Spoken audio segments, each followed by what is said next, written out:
You're watching HuffPost Live. I'm Caroline Modaresi-Tarani. Grammy Award-winning artist R. Kelly just released his 13th album, The Buffet, and after the album was released, he asked fans to support him and his fellow artists. Take a look at this. And I'm just being real with you guys. We have got to support each other. It's not about R. Kelly album Buffet, although that is the subject matter. But I'm trying to use this subject matter to, affect all subject matters, to hopefully bring us up. And as I said in my other message, if you don't buy the album, still support each other. And joining me now is the artist himself, R. Kelly. Thank you very much for being with us. Oh, man, thanks for having me. So, 13th album, what were the influences behind this record? The fans, of course, but the difference in these fans and the fans in my past is, I've created a longevity, musically, and got all different types of generations listening to my music. So when I'm looking over my audience when I'm on stage, I see younger, middle-aged, and older. So in order for me to satisfy those different generations, I had to come up with something, and Buffet was it, all different genres of music to feed different genres of people. Well, you said multiple generations. I've got a comment here from one of your fans who's watching us live. Share the Love says, I love the entire Buffet album, but one song stands out, Wanna Be There. Will you do more songs with your daughters and multiple generations of Kelly on this album too?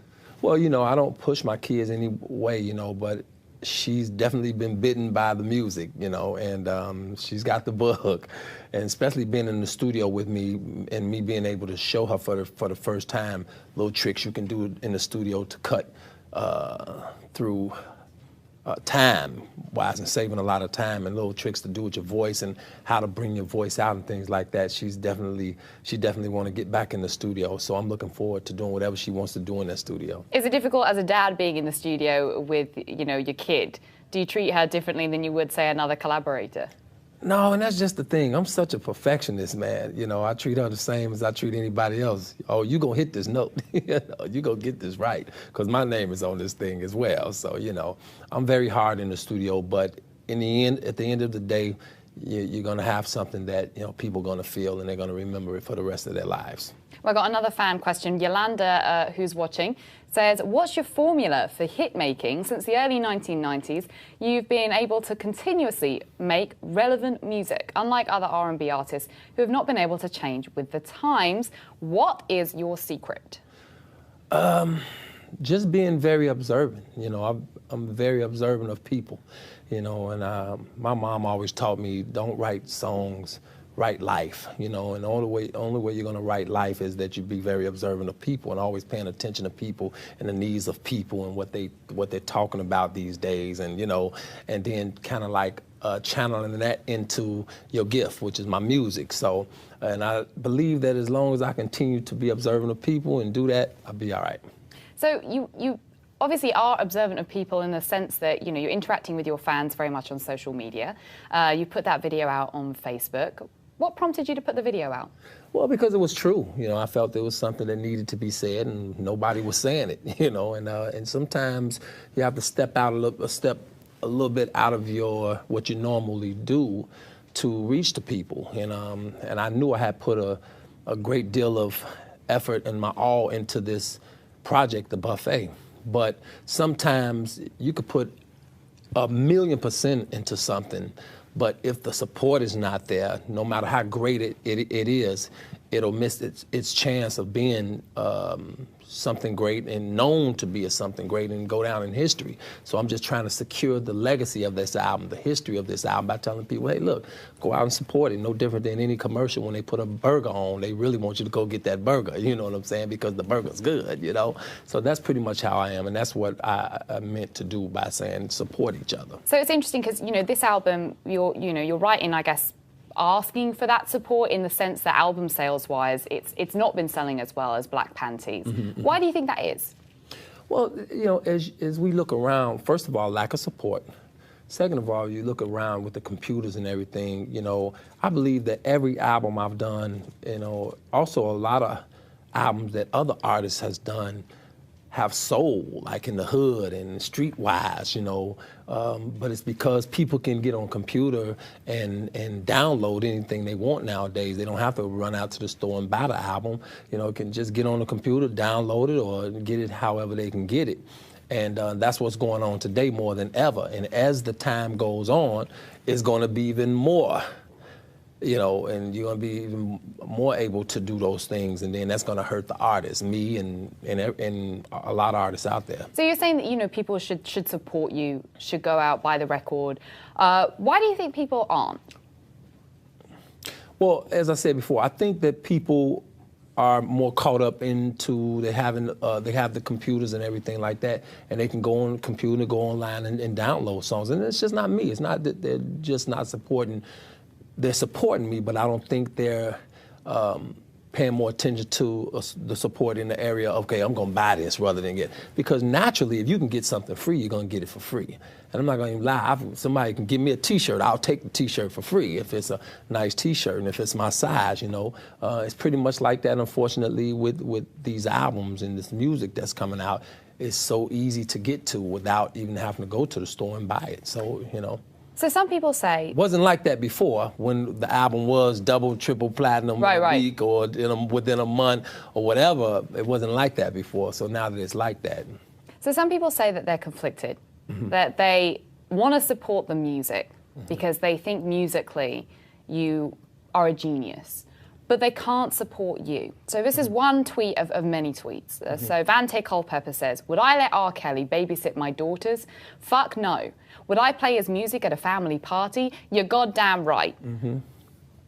What do you say to fans that are conflicted about you? So we can curse on this TV show? Yeah, absolutely. You can say whatever you want. I say fuck that. I say I have a lot of fans around the world that love R. Kelly, and I'm glad that they don't feel the way she do. You know, God bless her.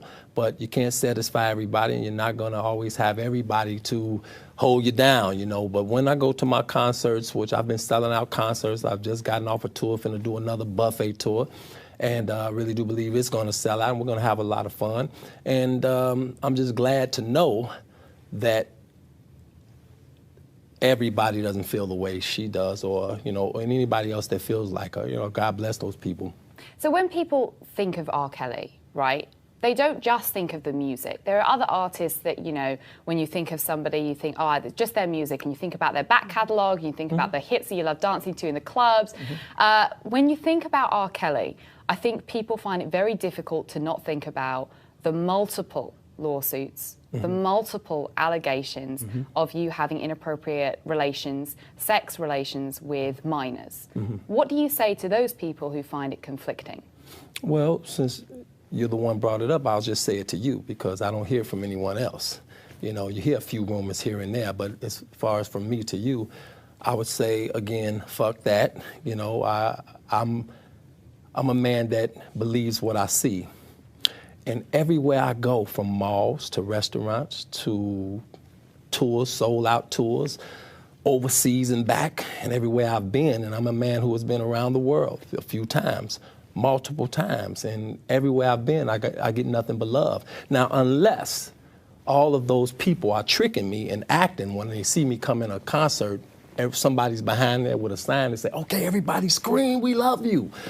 Unless no, I'm not finished. Let me answer the question. I was just going to say, let me answer your question. I was going to agree with you and say that there isn't anything. You can't agree. I have not finished. Okay, so how can you agree? No, finish your question. You cannot finish, and you cannot agree with something that is not finished. So let me finish. So unless that sign is held up, and people are saying, okay, scream, here he comes, like it's a surprise birthday party or something, I'm going to believe what I see. Now, when I start to hear what I just heard you sit here and say to me, when I step on that stage, when I step, which is my office, which is my interview room, if I hear what you just said from 20 to 50,000 fans, I will never show up to that venue and any other venue again. But until then, I'm going to continue to do R. Kelly. Well, I'm not perfect, but I'm perfectly me. Okay, well, a couple of things. I'm always do my job until I get fired, and the only ones can fire me is my fans. Well, a couple of things about that, I suppose. One is that you're right. I think that there are a lot of people out there that still go to R. Kelly concerts. They still buy the records. Enough for me to feed my kids and send them to colleges. Sure. And send them for them to have a great life, and me to inspire other people to do it. I'm producing a lot of people right now. I'm working with a lot of people. I'm more successful than I've ever been. I don't know where you're getting your information from, but I'm a very successful man. I'm a very talented person, and guess what? I love even those that come against me. I love people that hate me, but the Buffet album is out, and I hope people buy it. If they don't, I still love them. A couple of things. I'm not disputing. I don't think anyone is disputing your success as an artist. I mean, in the introduction, we led with you know, the Grammy wins, the number of records. Hang on one second. Sorry, I'm going to just speak for a moment because I've given you a chance as well. Me, period. So I've got. You asked every time I do an interview, sometimes the people that I'm interviewing with dispute me, and they'll make up that other people are disputing me. Of course, you're never going to be able to satisfy everybody. I'm not going to. There's always going to be some negativity. There was negativity before I have my a couple past. of When I tweets first here. came out with Honey Love, there was people that was coming at me, because of my lyrics and didn't want me to sing certain lyrics. Okay, and even on stage, I've had those things. We're going to be speaking past one another. But I love the world. I have nothing against anyone. I mean, you buy the album or you don't buy the album. You come to the concert or you don't come to the concert. Most of the times you won't be able to come to the concert because most of the time the concert is sold out, and we have a great time with a bunch of hits, a bunch of music, and people get to roll down memory lane with me, and then I get inspired by that, and I go into the studio and I create another album. I have nothing against you guys here. You guys are wonderful. You got to do your job. I respect that. If you don't get something juicy, then your television show is going to be cut off, and you won't have a job. So I understand that you have to do your job, but listen, I have to do a job too. I understand. So let me do my job for a second, because I haven't been able to ask you a question for a moment. Okay, so I just want to say something, a few things. Like I said, people obviously are still fans of yours. I'm not disputing that. People are conflicted, and that's what I'm asking you the question about. People are conflicted because... Can you count them?